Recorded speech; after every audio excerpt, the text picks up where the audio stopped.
So now on the Innovation Show, we welcome John Murphy, CEO and co-founder of 8 West Consulting. Welcome to the show, John.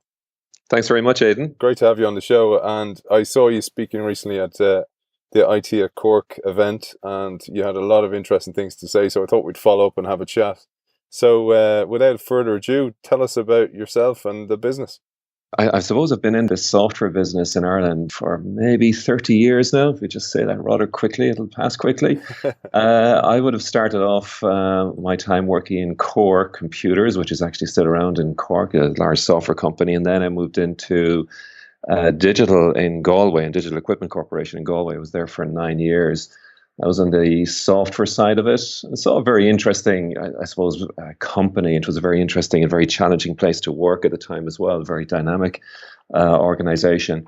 And it was part of that whole organization, really, that had both a hardware component in Galway, it had a hardware component and a large component in Clonmel as well as the software centre in Galway. Eventually, hardware was shut down in Ireland, Clonmel first and then Galway, and then software is actually still there under different ownership, but some people that I've worked with are actually still in that organization. So I moved then from digital to Seagate, which was kind of a rapid startup in Clonmel. I was one of the first in that organization and one of the last out of it. It lasted 2.5 years in that sort of experiment. And then moved to Cork. There was an opportunity to head up a small software development shop for a US insurance company that was looking around for a place to set up a kind of offshore development shop. It was 1998, prior to Y2K. Things were hotting up for resources in the States. I think the unemployment rate in the States back then was about 4 or 5%, similar to where it's lying right now.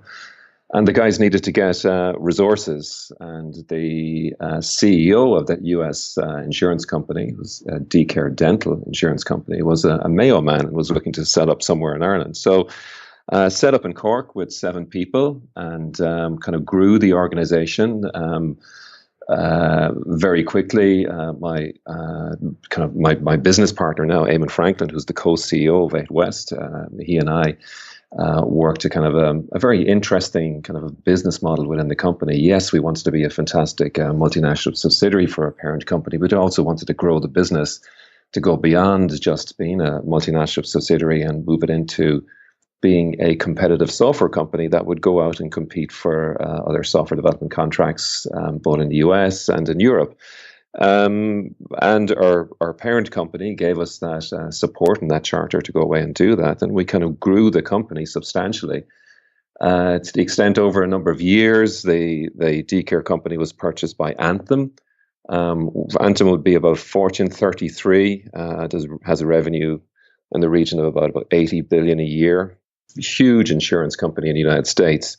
And it purchased D-Care, plus, at the time it was DSI in Cork in the early 2000s. Again, the organization continued to grow. We got over 100 people, 120, 130, and just a lot of core software development. And Eamon and I really looked to kind of grow the company to be a very strong software engineering shop, going after large scale software development projects in insurance or in critical infrastructure systems such as large e-commerce applications as well. So we then got to the stage where we had discussions with Anthem on acquiring the company, and we spent 2 years going through an MBO process that we thought would only take about 6 months, and it always takes longer and it always costs a little bit more.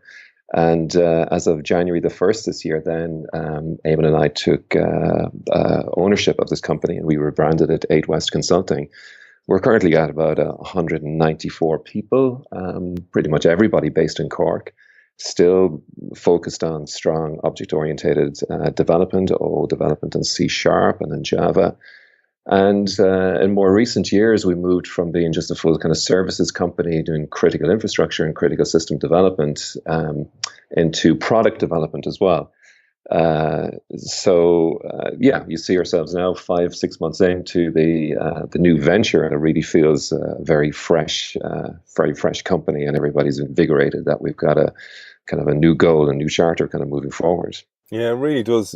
When you have that kind of refresh. Every company needs it. But John, I thought it was interesting. You were talking about the platforms, the type of platforms you build. Could you tell us a bit about that?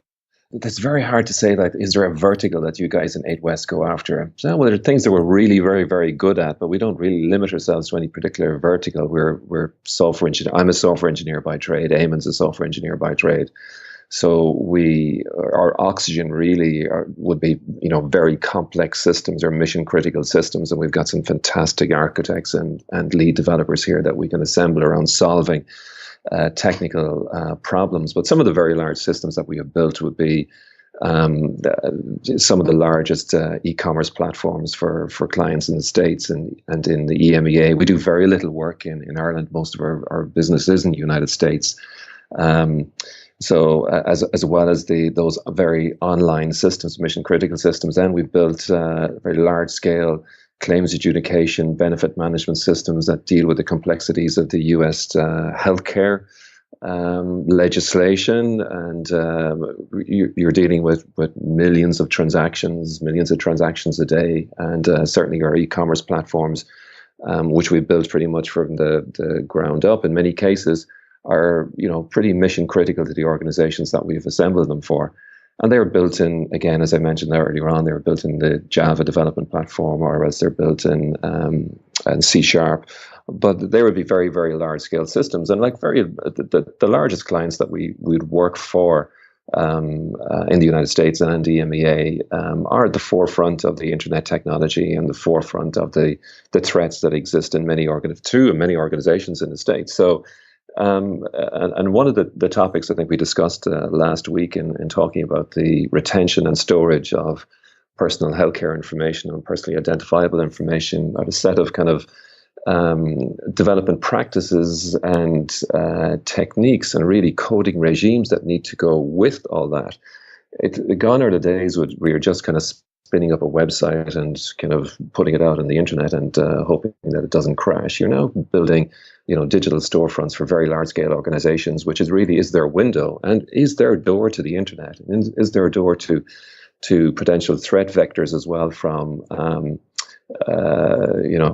individuals who are motivated to cause damage, either reputational damage or state actors or even competitors. So there's a very, very strong focus now in the types of applications that we're building on making sure that the correct security practices are in place in a development organization. So for us, as well as, we would have, as I mentioned, close to 200 people here and pretty much everybody working on development projects. We would have continuous integration environments, which are very standard in most agile software development companies. But as part of all that, of course, we have continuous code coverage and continuous code quality projects. Our processes being applied to all our code before it's being checked in. And then, of course, we've got passive scanning of code, dynamic scanning of code, penetration testing of code. So you have a huge umbrella of security practices that are being applied to the code that we are developing. As most organizations, large-scale organizations now view themselves already as being penetrated potentially by hackers. A lot of the systems, even internal systems now, are being built to the same security standards as external systems. So this puts a slightly different perspective, really, I suppose, on how you're actually building your applications. Because traditionally, in the past, if you're building an internal system for accounts, you were always assured that that security was 100% watertight within the IT department or within that cabinet or within that computer room. Common security posture now would be that you view the system has already been breached in some way, and you try to secure all your internal systems as well. So you bring all that security development experience that we have from building our large online systems, and we apply that now onto internal systems as well. So when we find ourselves working in these large scale development projects, it brings a couple of just acceptable characteristics of those projects as well. One being that our software company is audited very regularly now by our clients, because our clients themselves are in the insurance world, and they themselves are being audited and held to account by various state and federal authorities in the United States. So So we would have to undergo audits from either in our customers' independent auditors, and you're probably looking. I would host, I suppose, yes, I'd host an auditing team at least once a quarter, coming on site here from a customer that goes through every single policy and procedure that we have within our organization. In some cases, we'll install some software and hardware to check that our security, that our network is secure. They may even take a developer's PC and break it down to make sure that it has everything that we say it has. And then we'll look at logs to ensure that we are doing what we say that we are doing. So you have all that kind of external exposure. That when you're in that business, you do expect to be audited, and you do need to be able to kind of come out of those audits in a pretty tight manner. So that it's part and parcel really of the type of business environment that we find ourselves in. Like, if you grow up as a software company and you start winning those critical projects, your customers would expect you to have software development and security practices that are absolutely tier one and standard and as good as anything else out in the industry. So you really need to, at one stage you try to get everybody as innovative as possible, and you got to support all that, but then you got to secure the environment as much as possible as well. So it's not quite, security isn't a counterculture really for innovative, startup mentalities, but it's something that needs to be kind of embedded for the very start, understanding that you are responsible for systems that process, personally identifiable information or private healthcare information or PCI and DSS information. So with that comes some pretty stringent, and you're moving beyond just even data protection and what data protection means, because certainly in the case of the US, the legislation is probably even tighter than it is in Europe.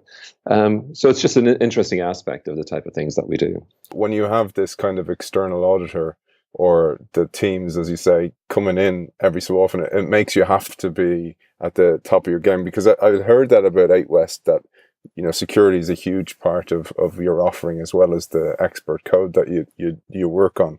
But it raised a really interesting one, John, because we talked about this before, was data regards health tech, for example.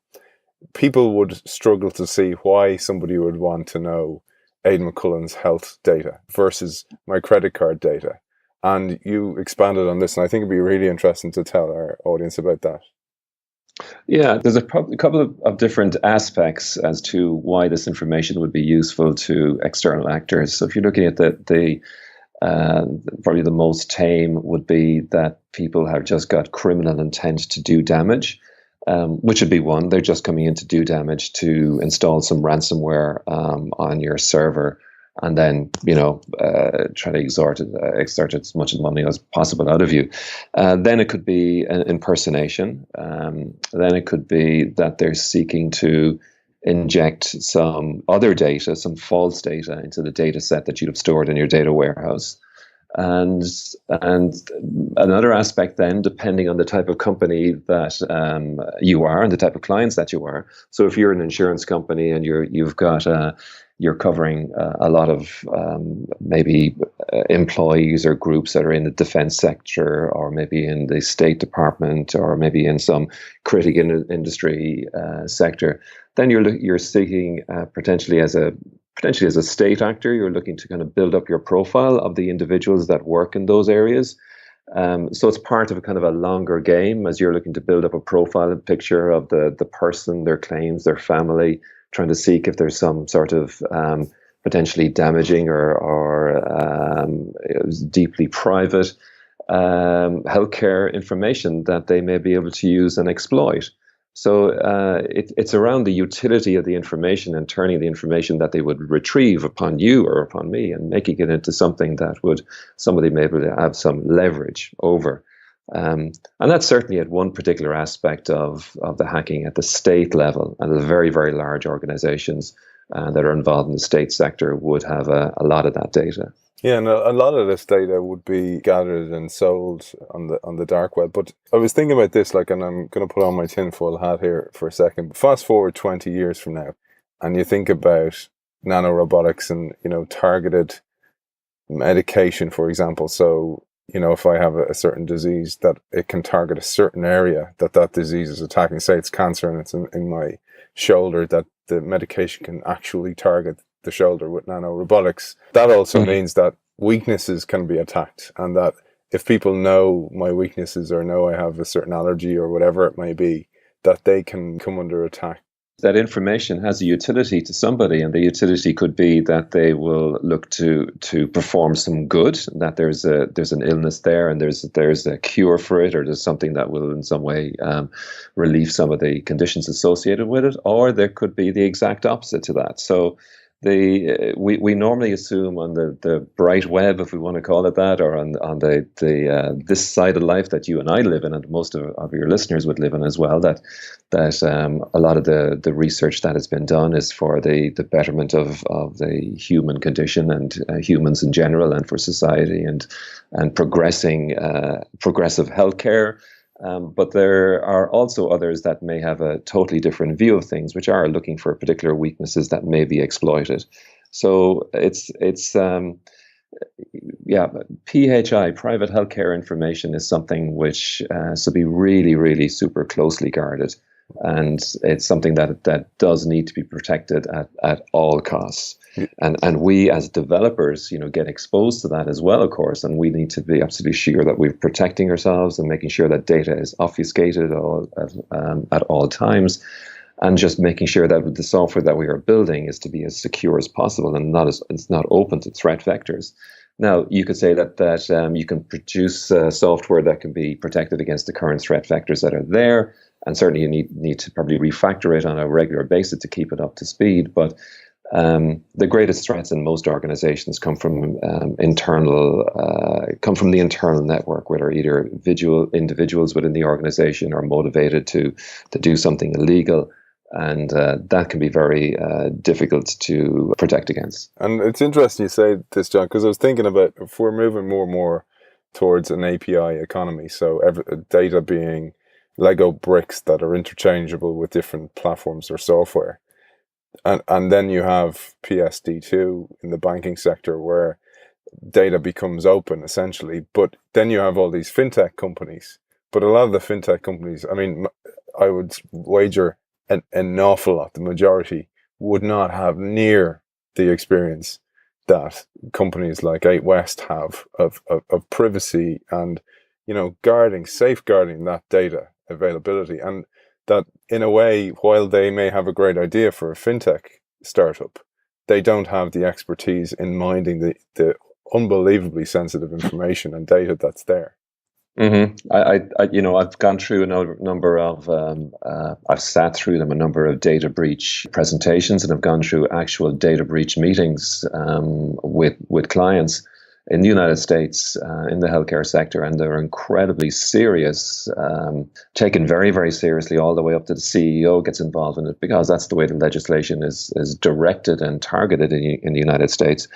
And I've seen organizations going from very operational focus, and suddenly there's a data breach, and it's like things get very, very serious very quickly. There's a whole set of processes and procedures.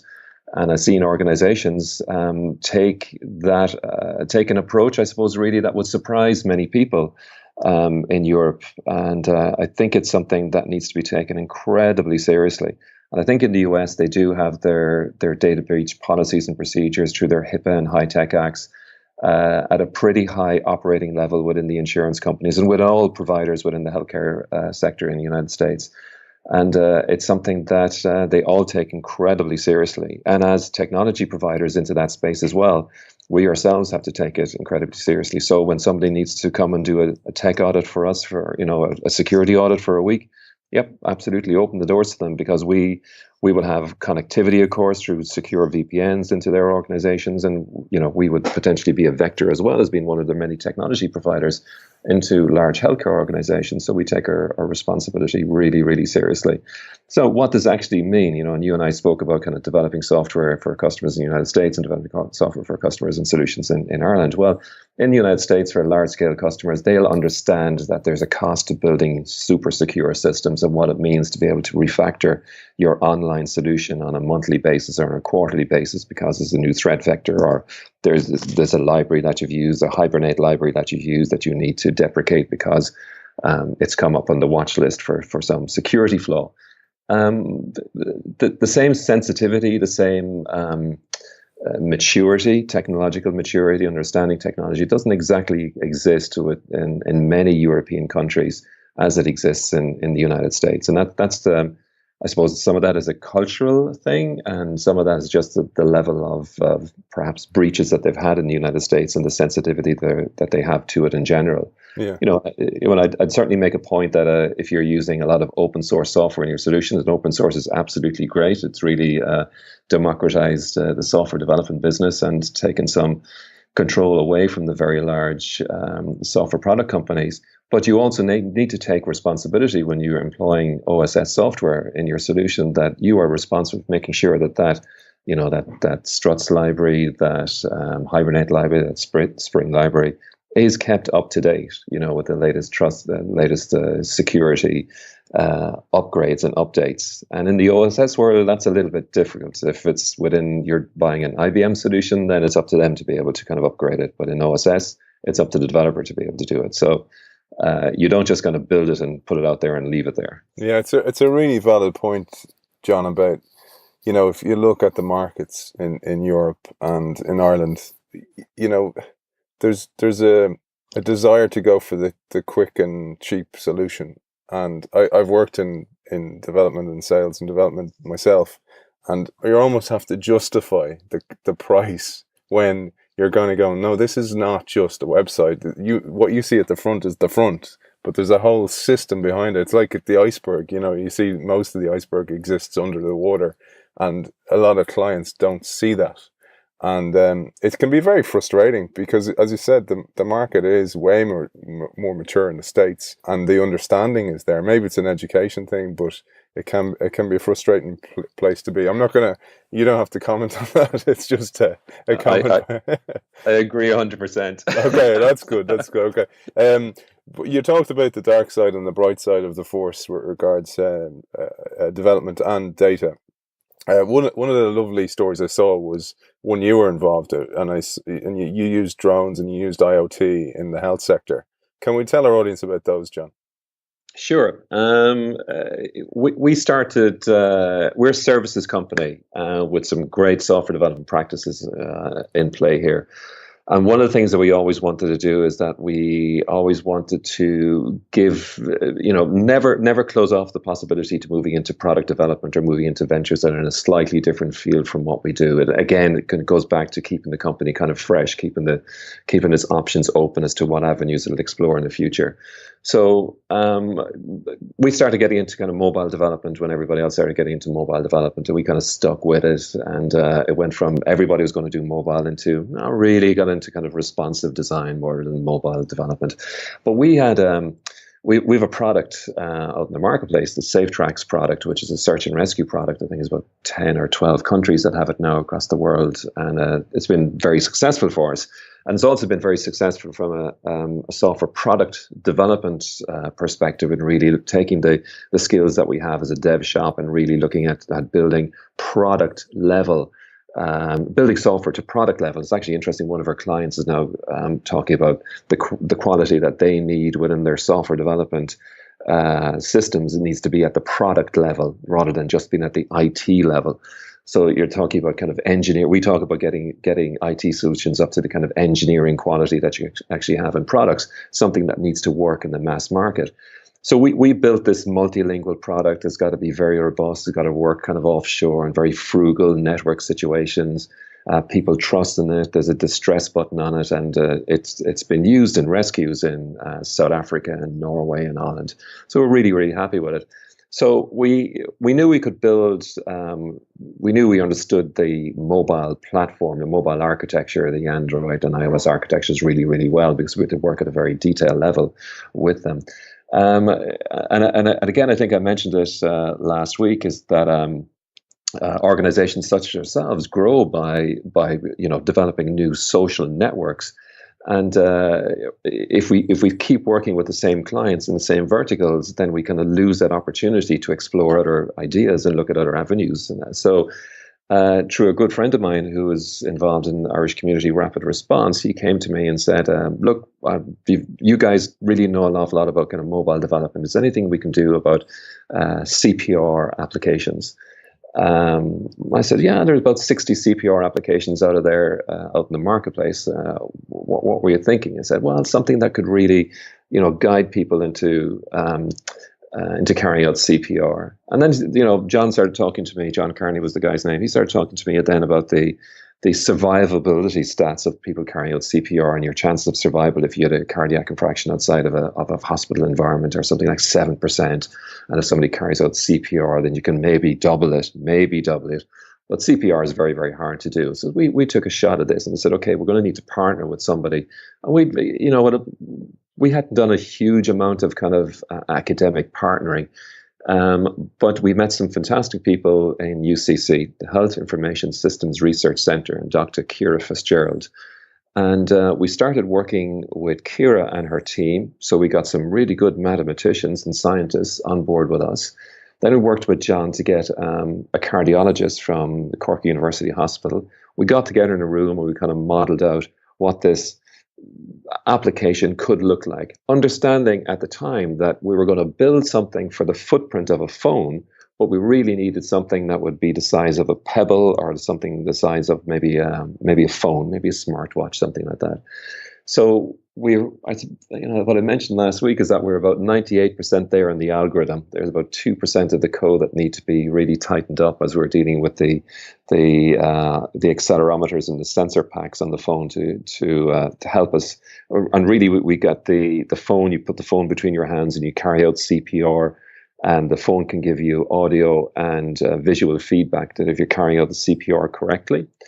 And as well as doing that, of course, behind the scenes, because, of course, it's a smartphone, it is sending an alert to a local community first responder. So it basically sends a message up to a server and basically says to the server, I'm doing CPR here. Can you get somebody to help me?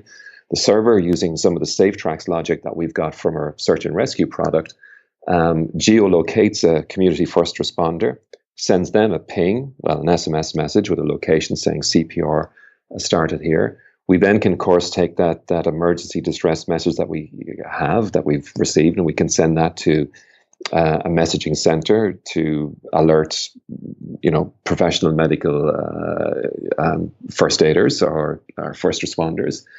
And as well, the application, as the CPR is being carried out, is gathering all that CPR data and storing it in the phone and actually transmitting it as well to another server, so we can actually capture all of that CPR data.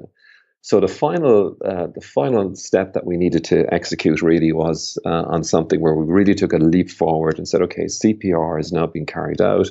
A community first responder has been notified. The authorities have also been notified. So what's the first proper 21st century thing to do is to dispatch an autonomous drone. So we've worked with our partners in DroneSAR in integrating their drone technology, their DJI drone technology, into, again, the SafeTracks Maritime Search and Rescue product. So in taking the ping for where CPR is carried out, we can generate a tasking message to a nearby CPR drone, a drone which is carrying an AED, and basically saying CPR has been carried out in this following location. This is a safe place to land. And you can basically, with the software that the DroneSAR guys have developed, it'll automatically task the drone and fly the drone to that location.